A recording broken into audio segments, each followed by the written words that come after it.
All right, welcome to Visual Caffeine, everybody. You know, we're back here doing it again one more time. Listen, there have been some big men in hip hop, some big voices, some big personas. You might know who I'm talking about. There's been a big pun. We all know of a Biggie, but we got another big man out there that's doing big things with a big voice and a big persona. I want to introduce you all to my man, Mike Mountain. My brother, what's happening? What's good? What's good, family? Hey, like I told you, man, it's cold in New York right now. Woo, you know. So we just trying to survive that hawk out there, man. How you? I'm good, man. I'm good. Trying to survive this DC cold myself, man. It's a little warm. It's a little warmer than New York, but you know, it's still cold. Listen, brother, I won't say I know all about the district, but I know about the district. I spent some time down there. I lived down there for a little bit, so you know. Oh yeah, we only 4 hours away. You can't miss us. Oh, stone's throw. Yeah, you know. Sure, that's for sure. So let's swing into it, man, and talk about some things. You know, okay. First of all, one thing that I've noticed as far as your work is the infusion of culture, right? Yes. Heavily. Can you just tell us about your roots and just give us some background on you as far as your cultural background? Well, my mom is part Black, part Anglo and Native American from Virginia. We have Native American ancestry from Massanutten, Virginia, in the Shenandoah Valleys, and we also have African American ancestry from Brandywine, Maryland, Southern Maryland. Wow. That migrated to Washington D.C. in the 40s and 50s. My father's side is mixed with French, Puerto Rican, a little bit of Irish, and Native American. I think that's where we get the last name Mountain. So yeah, so it's a mix of. I'm a mix of Spanish, European, Black, and Native American. Wow, listen, man, that's pretty impressive. I'm just curious. Is this something that you understand by way of your family? And you all talking about your heritage and so forth, or is it just something that you researched? Because again, it's really heavily in the music that you create. Definitely, it was talked about in the family. It was passed down in the family, the knowledge of our heritage, because I always wanted to know where we came from. You know what I'm saying? So I would just ask. You know what I'm saying? I've been asking since I was a teenager. Wow. So, wow. Yeah, even younger than that. You know what I'm saying? So it was something that I asked about, you know what I'm saying? That's real interesting. That's really dope. And then later on, I did the 23andMe research. So, I was wondering about that. Okay. Yeah, I added up. And then they said something about North African and Vietnamese. I'm like, where did that come from? I don't know about all that, but, okay. Right. I'll take it. I mean, for sure. And that's interesting you say passed on through your family, because that just echoes the oral tradition. You know what I'm saying? Of our people and what we do, you know what I'm saying? And then what you do exclusively as far as emceeing, right? Let's talk about the name Mike Mountain. I was like, wow. You know what I'm saying? That's a serious moniker. You can unpack it in so many ways, but best that you tell us the history and origin. Well, my real name is Michael Mountain. So I decided to make it Mike Mountain as in microphone, and because back in the days when the Source was really, really popping, and it was a credible magazine. People would get like 4 to 5 mics, and I was like, I want a mountain of mics. You know what I'm saying? So proverbially, I would give me a mountain of mics, so I'm Mike Mountain. You know what I'm saying? So I got so many styles and so many, different methods or whatever. So I'm like, all right, just call me Mike Mountain. You know what I'm saying? Like, I've earned a mountain of mics over my career is how I like to see it. So that's how I got the moniker. Yeah, for sure. And interestingly, it's real visual. You think about it. You know, Appreciate kind of that. almost. I think about skulls and bones being collected. Yeah, right. You know what I'm Got saying? a necklace full of skulls and bones, and you know. Right. Like, yo, I'm chomping them C's, right? Word up. That's exactly where it came from. I'm glad that came across to people. You know, I'm glad that registered. I had to hear it from you because I was like, yo, my mind went through several phases. Like, that's dope. That's really, really dope. You know what I mean? Word. I appreciate that.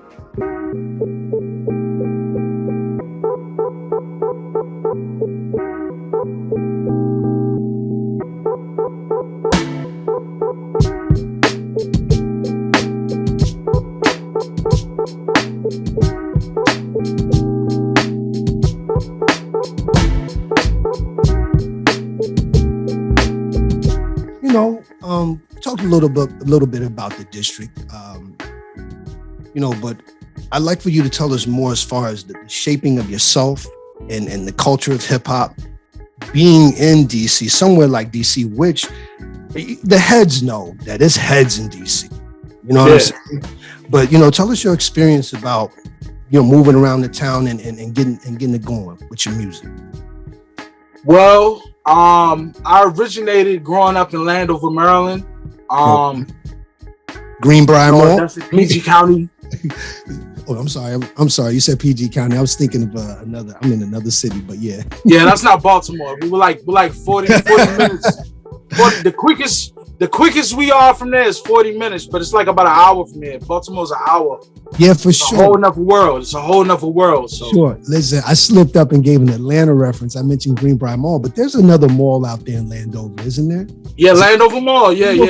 Okay, mouthful. Go ahead, brother. I'm sorry. Yeah, it's not it was a real famous mall, but it's not really popping like that no more. You know what I'm saying? It's kind of empty now.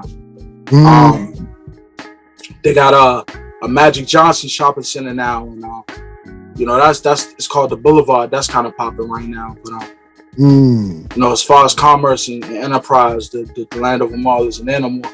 But I have a memory that when I was about 19 years old, there was a Source magazine freestyle competition at Landover Mall.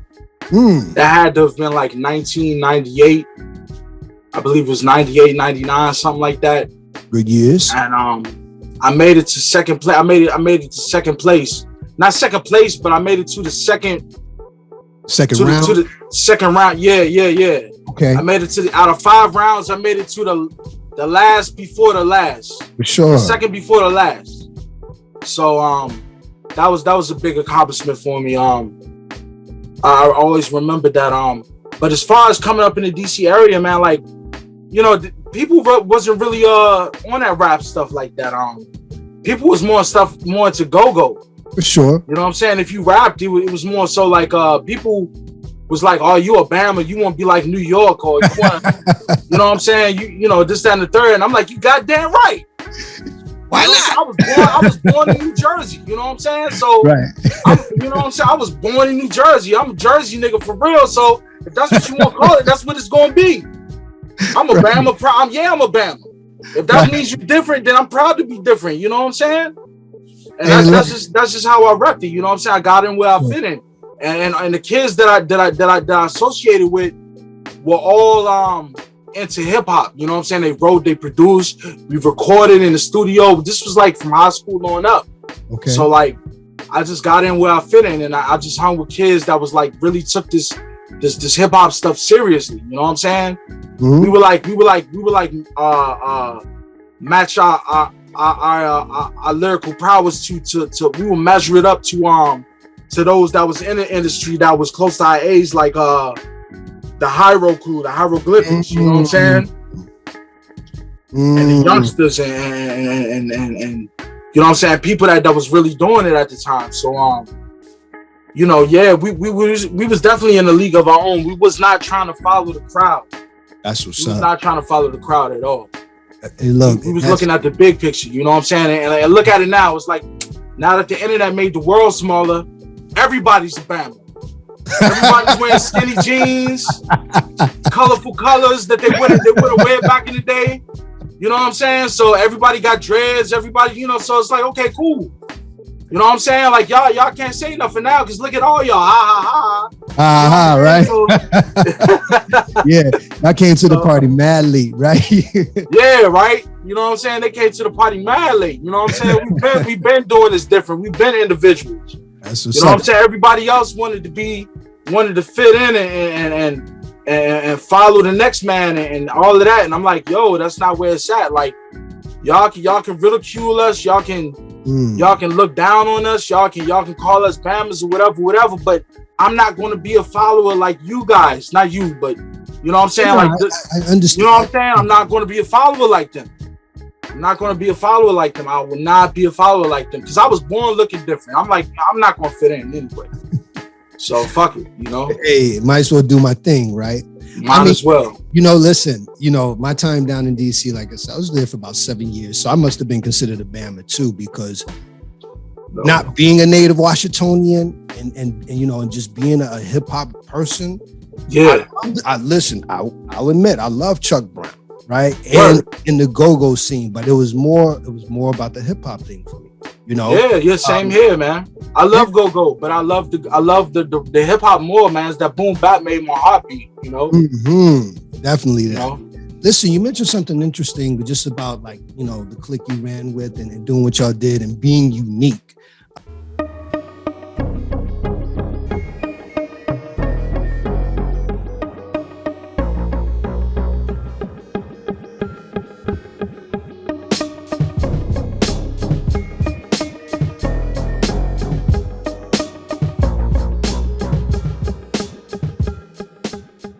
Stylism that you got and developed. Okay.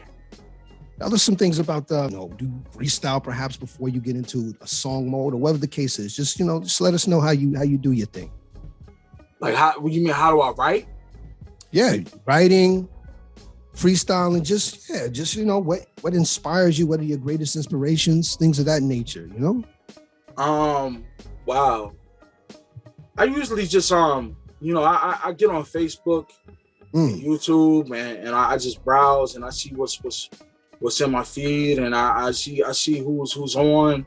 I also listen to old, you know, music from like the 90s up to the 2000s. I listen to new stuff too, and I like that, and I take mental note. You know what I'm saying? And then when it comes down to what I do, I just do what the beat tells me to do, and I just try to fall in track with the beat. You know what I'm saying? Fall in rhythm with the beat, and whatever style the beat tells me to do, I just try to do it. But I try to do it multi-syllable because I feel like, you know, sometimes, you know, it's good to be simple, but I was always a multi-syllable cat more, so I preferred it because it's like it's more interesting to me. It sounds more. I like it's just slick, you know what I'm saying? Slick, you know what I'm saying? Like how Big Pun or Sean Price or Coogee rap, you know what I'm saying? It's just slick, you know what I'm saying? I love it, you know what I'm saying? That multi-syllable, individual, lyrical, miracle, you know, I love that shit, you know what I'm saying? That's how I like to do it. I like to fill up the spaces with syllables, you know what I'm saying? Okay. And you know, I do the simple shit too when I'm trying to prove a point or get a message across, but when it comes to wordplay, I definitely like to do that multi-syllable thing. So I just basically just do what the beat tells me to do. It's not too much to my formula. You know what I'm saying? Yeah, but you know, and that, you know, you seemed a little stumped when I asked you that, like, yo, what's your method? What's your, you know, how you do your thing? But you said something really interesting is that, yo, you do what the beat tells you to do. You know what I'm saying? And that's definitely respected, especially, you know, just as an MC, you know, you don't dictate anything lyrically. The beat tells you how to speak, what to speak, you know, when so forth. So, like, much respect to that. Let's talk about let me get this right. Excuse my Spanglish. But Mas Paragua. That's right. Did I get it? You said it right. I did, huh? So interestingly, and I'm gonna tell you what was interesting, was reading about the project online.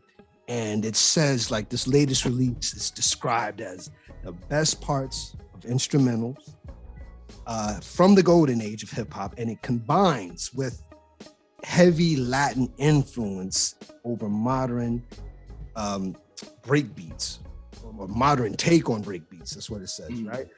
Say more about that. That's an interesting description, man. Man, actually, that just seems simple to me, man. It's just Latin music with break beats. You know what I'm saying? With classic break beats and you know what I'm saying, new beats. You know what I'm saying? Just Latin samples. You know what I'm saying? Just Latin samples. You know what I'm saying? Just yeah. That at the beginning of the cut, I recognized it. It's a Latin tune. Don't know who it is, but I remember hearing it. I think it was Black Eyed Peas off their first album that sampled it. Really?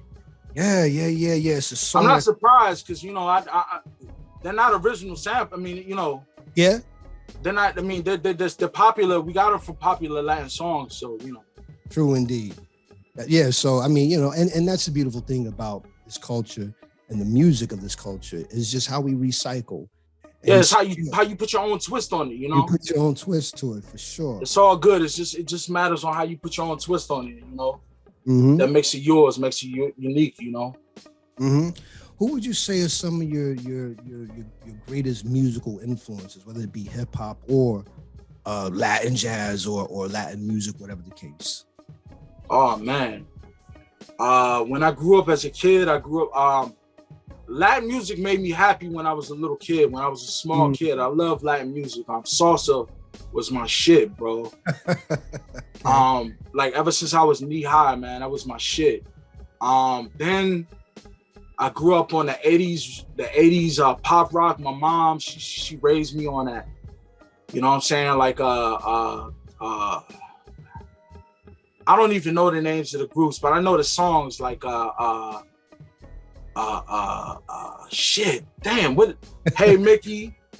Okay. You know what I'm saying? Mickey, you're so fine. You blow my mind. Yeah. I can't remember. Stuff like wow, man, you got me on the spot. You know what I'm saying? Say on me.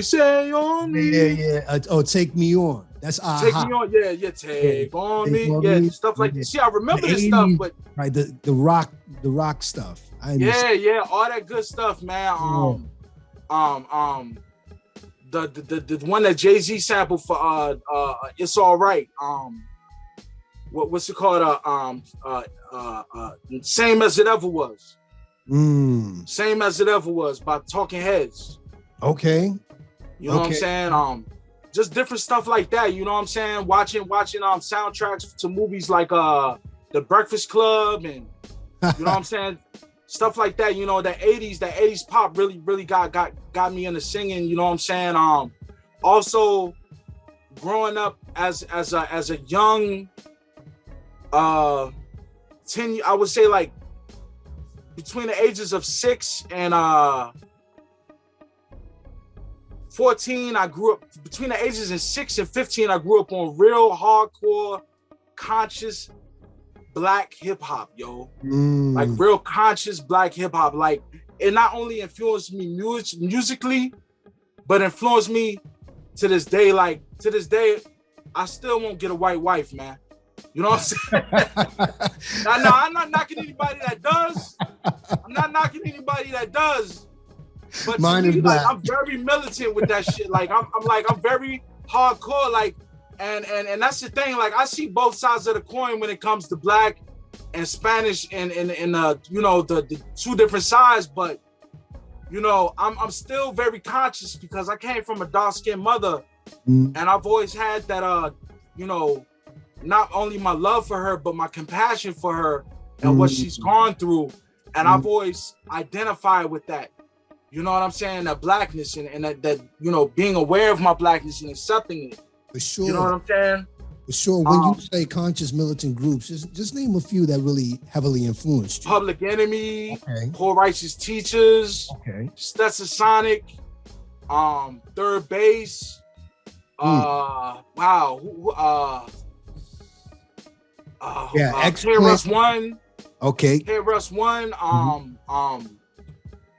Jesus. My man Edo G. Okay. Oh, you know what I'm saying? Be a father to your child. You know what I'm saying? Got to have it. Shit like that. You know, just all of that shit just really culminated and made me who I am. You know what I'm saying? So like, I can never turn my back on that audience. No pun intended. Turn my black. You know what I'm saying? I can you slip, brother. yeah, right. But yeah, man. I that just formulated who I was. And then I also, as a 14-year-old, I started reading core consciousness books like Stolen Legacy and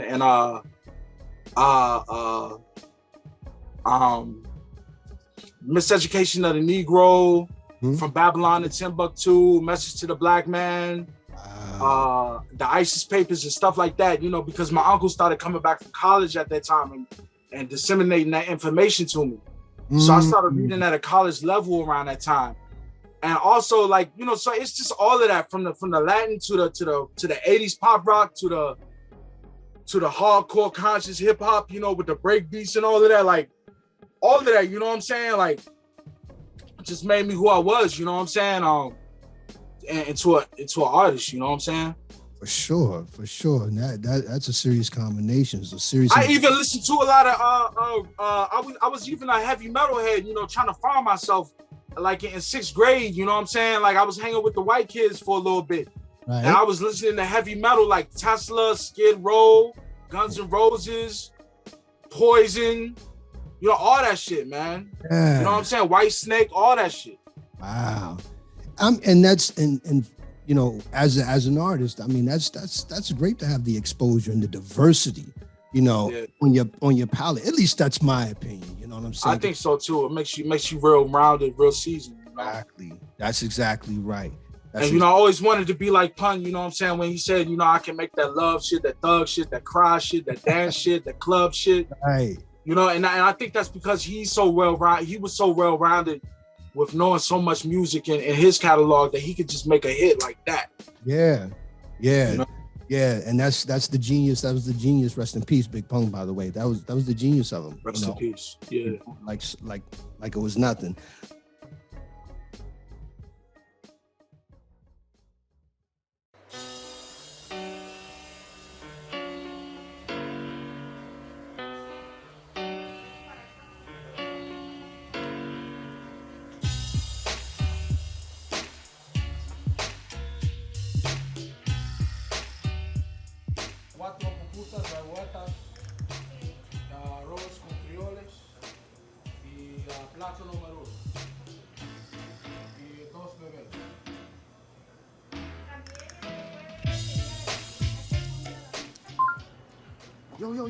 Yo, you that underground rapper Mike something, right? Yeah, Mike Mountain. Mike Mountain, can I get a shot of you, bro? Can I get some footage of you, bro? Sure. We out here filming a video today. What's the video about? It's called Black Spanish.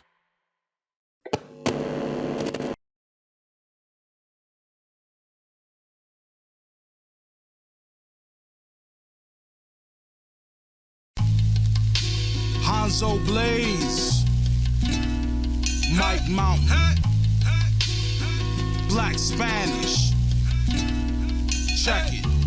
Ladies and gentlemen, dames y caballeros, from my sombre to my Timberlands, you know I'm a callejero. I'm only out for dinero, use magic like a palero. I'm Corona fit for the sparrow, we harder than habaneros this year. I step up in the city, yo, with no fear. When I was trying to do my thing, that was like puedo tener. I was like Amprelo, pa que tu tienes que pagar. Cause these CDs cost money, plus yo quiero fumar. Then I step like El Paso, libre like Nacho. You looking for the boss, well I'm the head honcho. I control the whole chessboard like Alfonso. Till they come around the mountain, adios, I'm like so long, yo. I flow so much that I'm 70% water. Put a coin in your ass, you play just hope say it's a quarter. Estoy muy serio, abre your esqueleto. Me and Betty-O was coming live through your stereo. With a twist of black and the brown. Puerto Ricans known for slashing. Black and the brown. Puerto Ricans known for slashing. Black and the brown. Puerto Ricans known for slashing. With a twist of black and the brown. Puerto Ricans known for slashing. I burn them seeds like fresh toast. Starter in a monster while they playing me close. You want your cake and eat it too? Well, I'm doing it both. Doing the most. Complete the job like I'm supposed. To hell is where your fleet goes. Better not make a peep, yo. Suck my beat show while I'm repping Puerto Rico. See, I can put it down anywhere. Homie, que tu quieres. I hope Heads is ready. I don't care quien tú eres. No importa. I still take your mujeres. The rain down on rappers like razor sharp confetti. That's word to my abuela, grandpa, not genetic. I have you smoking weed on the first day you met me. And I don't follow rules, yo. They can kiss my culo. That shit been played out since the days of Menudo. I stop players in they tracks like Menudo. If you see me in the streets, you best just salute, bro. With a twist of black and the brown. Puerto Ricans known for slashing. Black and the brown. Puerto Ricans known for slashing. We gonna get it right. With a twist of black and the brown. Puerto Ricans known for slashing.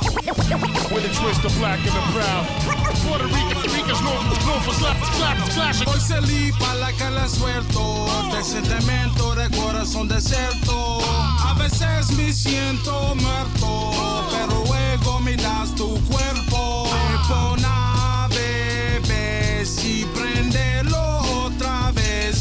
Esto no juego, no tengo tiempo. So you niggas better give me my respeto. I keep it classic like abuela while cooking them habichuelas. I don't fuck with culebras que bonita bandera. Rappers just like oh my ego, I'm steady spitting them fuegos. They say it takes two to tango, MCs in the bloody mango. Tú eres un mentiroso, así saca tira. Saco la mierda, porque siento piñao. Hey yo, Papa, what's happening now? Can clap for ya, but you loud. I'm mixed with a twist of black and I'm proud. With a twist of black and the brown. Puerto Ricans known for slashing. With a twist of black and the brown. Puerto Ricans known for slashing.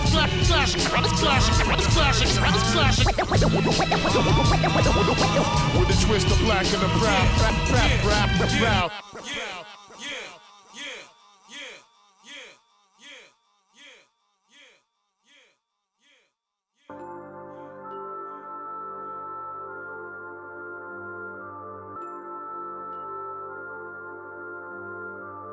Let me ask you, who are some of the artists that you've worked with, or maybe you're in the works of working with, or maybe even wish to work with? Well, the artists I've worked with is Tane One from the Artifacts, Pace One from the Outsiders. Right now I'm working with wow, Jesus. Who else let me say who I have worked with. I noticed Thurston Howe is someone you work with. Thurston Howe, heavy. Okay. We've got like at least 5-6 songs together. Okay, nice. That's my people's, right? That's my family, man. He's good friends with my mom, like, you know what I'm saying? He's friends on Facebook with her. Like I that's my family right there, man. Nice. The Polo Rican. The Polo Rican, that's right. The Polo Rican, the Skillionaire. Right. Who else? Wow, man, Shabam. Anyone on your wish list? Shabam Sadiq. Anybody on my wish list? Let's see. I would love to work with some of the reggaeton cats, like J Balvin, Bad Bunny, you know what I'm saying? Anuel AA, BB Nobre, all of those cats. As far as hip hop, I would love to work with Redman, man. I'm in the midst of working with Redman's #1 gunner, Runt Dog. We got a song that's in the mix. I just got to get him in the studio to lay his verse down. I already laid my verse down. Go ahead. So that's like in the process right now of happening. I would love to work with I love to work with Nems. Nems, he's hot. You know what I'm saying? I love to work with him on some shit. Okay. UFO Thief.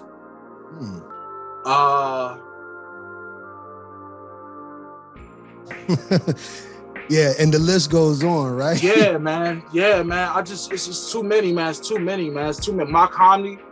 So it's too many. It's too many, man. It's too many. You mentioned Redman, and I saw that he had given you some career advice. Oh, right? Yeah. Rules on you, and I was like, oh look, check this out. What would you say was one of the big takeaways from what he said? And just for the people, listen, I'm sorry. Respect people and respect people's time. There we go. He said respect people and respect people's time. I remember that. That's something that was one of the key things, and always check up on people and keep the relationship fresh. Check up on people, see how they doing. Yeah. Let them know you appreciate them. See how their family members are doing. Ask them how their family is doing. How they're doing, what they got going on. If you can help them. Just the humanity. What touched me the most about that was the human part that he talked about. I mean, yeah, I got the clear your samples and make sure you dot your I's and cross your T's and you handle your business and all that. But it was the humanity part that really got to me because. I'm a Cancer, so I'm a softie on the inside. So right. the reaching out and touching people and checking up on people and respecting people, that's what really stuck with me. That's what really touched me. Yeah, most definitely. And I was about to say right before you chimed in so perfectly, by the way, just for the people in the audience of Visual Caffeine, if they didn't see or are not familiar with that shout out that you got, it's out there, and I thought it was really dope. Because the jewel that you dropped, as far as what he gave to you, it's priceless. You know what I'm saying? To check up and to be just to be connected to the people. Yeah. So we're no good without each other. You know what I'm saying? True. So listen, if you had to make a prediction, maybe in the next 10 years about this art form of ours, this culture. Music of the culture of ours. Where do you think you might see it? And then even where are you in that mix? Wow. I can tell you from what I'm looking at from what I'm looking at in the game. I see a fusion between English and Spanish. Spanish and English audience like making a merge, and that's what I'm trying to help usher in. I'm trying to help make that happen with my music, but I see that happening really big with because reggaeton and Latin music is really being big right now, and it's getting commercial success. And it seems that the only way that people are going to be able to get successful is if they mess with the reggaeton cats. You know what I'm saying? So I see that being a lot of crossovers. I see a lot of crossovers. It's happening already. I think SZA did a Latin song. The Weeknd is doing Latin songs. DJ Khaled just did a song with Setch. Okay. It's a lot of crossovers. It's a lot of crossovers, and I'm loving it. As far as me, I can see myself right in the mix as long as I stay consistent with what I'm doing.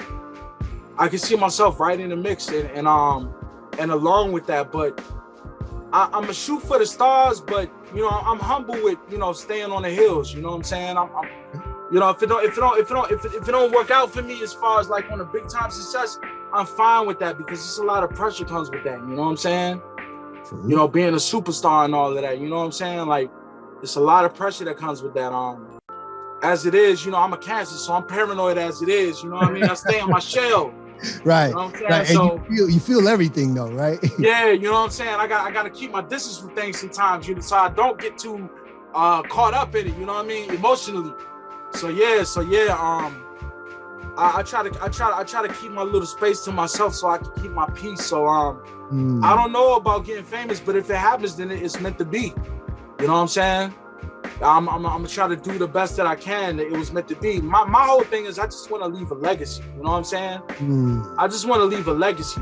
Even if I'm not known on a worldwide scale, Well, I mean, we are because of the web. I'm worldwide already, but if I'm not known on like a 7 billion people don't know me, that's cool with me because somebody somewhere can find my music, and that person was meant to be inspired by it. That's for sure. You know what I mean? Yeah, that's for sure. I would have to say that's a great perspective to have, to know if you can just only touch one. That's it. Out of millions, you know what I'm saying?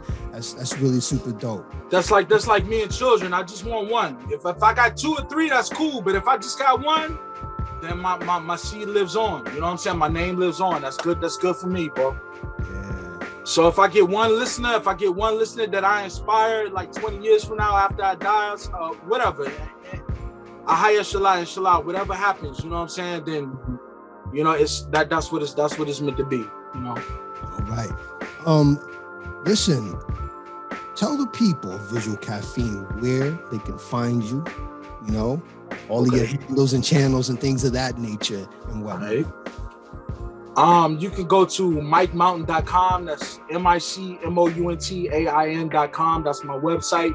You can buy my music there, downloads of my music. You can buy physical merchandise, physical CDs and albums at the store. You can see all my interviews in the blog parts. You can see all my music videos. Everything's there. That I keep everything there at that hub.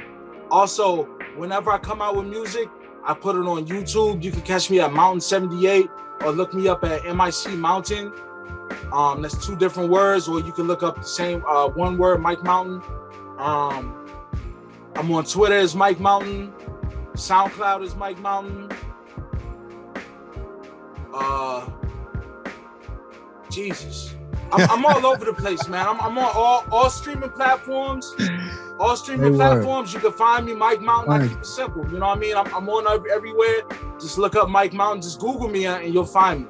Say word. And hopefully you'll find this interview too, which I'm sure you will. So. Oh, for sure you will. Listen, I said to the people, big voice, big persona, big man, big skills. All right. Listen, my brother, I really want to give thanks to you for your time. I appreciate you. Thank you.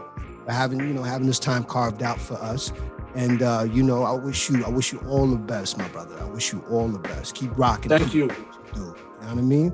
Thank you, brother. Thank you, man. Likewise, for real. Thank you kindly. I appreciate it. Word. Yes, sir.